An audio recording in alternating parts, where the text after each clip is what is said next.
Hey gaming fans, so today's another Yu-Gi-Oh deck profile, and this is for the GOAT format. It's, well, I call it, I guess, Water Monarch. So the first card we have here is Sinister Serpent.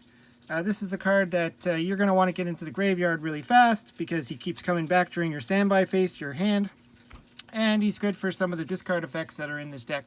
Also, just as kind of a card you could swap to your opponent or, do whatever that you want to do there. So you want to get him out as fast as possible. And we have two Yami ships. I mean, yeah, it's in flavor, being water, but it has a neat ability. It's not very strong, but when this card is destroyed and sent to the graveyard as a result of battle, destroy the monster to destroy this card. So you can either set him, I mean, if your opponent doesn't nobleman him, and then he just destroys whatever monster kills him, or you can ram him into your opponent's monster if they have like a chaos monster out there. You will take some damage, but it'll destroy the monster. Then I put two Nightmare Penguins. Similar idea. They're not really strong, but when this card is flipped face up, return one card to your opponent's side of the field to the owner's hand. As long as this card remains face up on the field, increase the attack of all water monsters on your side of the field by 200 points. So it does help bring up your water monster attacks. Then for the floater cards, we have the Mother Grizzly. This is going to search for a lot of your cards in this deck.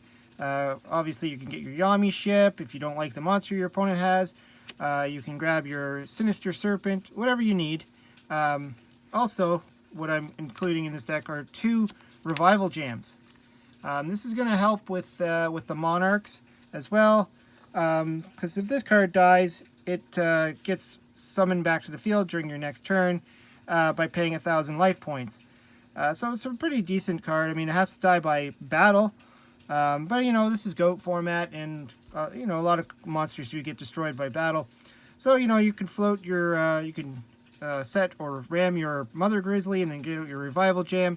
Then next turn, this card can come back and be used for a Monarch tribute if you need to. And sticking with the water theme, we got Tribe Infecting Virus. You discard one card from your hand, so it'd be hopefully your Sinister Serpent. Destroy all face-up monsters of the declared type that you call. So you can call all fiend monsters or whatever you want and blow them all off the field. And we have two Abyss Soldiers, because you're only allowed two in this format. This is discard one water monster from your hand to the graveyard. Return one card on the field to owner's hand. So you could grab any card or take any card off the field, which is pretty handy. If they have like a back row, if they have like a monster, whatever, just get rid of it.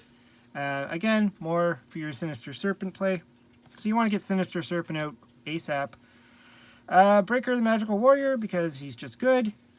Sangan to help you search for whatever you need. Like I said, you want to get to that Sinister Serpent right away. So Sangan will help you with that too. And for the Monarchs, because we are playing a water deck, we're going to play 3 of the Mobius the Frost Monarch. Nice getting rid of your opponent's back row, and 2400 attack. For the other Monarchs, to round it off, we're going to play 3 Thestalos. Because we bounce cards potentially back to your opponent's hand, now the next turn we can tribute or whatever and try and get rid of that card. So really good Monarch to play in this deck as well. For the spells, we have one Last Will.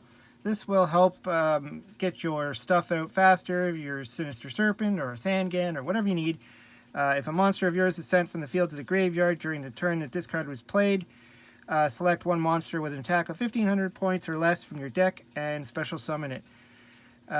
So basically it's going to grab any of the water cards that you need, or Sangan or whatever you want to grab with that.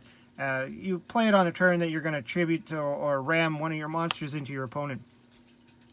I put in one Salvage, because why not? Target 2 water monsters with 1,500 or less attack in your graveyard and add them to your hand. So you can grab whatever you like, your Nightmare Penguins or your Yami ship, whatever you want to grab there.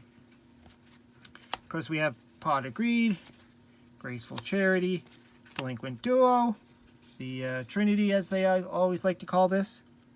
2 Brain Controls, and a Soul Exchange. This is to help you get out your Monarch plays, steal your opponent's monster or tribute it off, and then bring your Monarch art.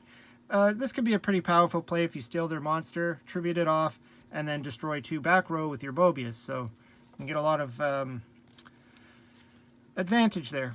Snatch Steal, same concept. You get to steal their monster, but you get to keep it as long as they don't destroy Snatch Steal, or you could tribute that monster off for your Monarch. Heavy Storm is Heavy Storm, blows up all the spells and traps on the field just in case. You put 2 enemy controllers just to try and protect your lineup a little bit. If you have like a brain control in your hand, in your opponent attacks, you can put your opponent's monster to defense mode, and then steal it the next turn with Snatch Steal or brain control, and then pull off your, do your Monarch play. You could also, if you really want to, you could set your summon or set your Sinister Serpent and use it as tribute fodder for the enemy controller. So if you say Mother Grizzly, your opponent attacks the Mother Grizzly, then you go into your Sinister Serpent, then next turn you can enemy controller. Sort of the same idea as if you had like scapegoats or whatever on the field. It's too bad Treeborn Frog is not in this format. It's Mystical Space Typhoon, again, just because it's a good card. And I decided to put in 2 Card of Safe Returns, because we do have quite a few cards in this deck that revive, like the Revival Jams. So whenever the Revival Jam comes back from the graveyard, you get to draw cards. We also have Premature Burial, do the same thing, we get to revive the card. And we have Call It a Haunted. So we have quite a few ways to benefit, to at least get 1 or 2 cards off of those. And then for the final 2 traps, I just put in the standard stuff. The Ring of Destruction and the Mirror Force. Obviously, you can play this deck any way you want. You don't have to go with the Thestalos if you don't want to.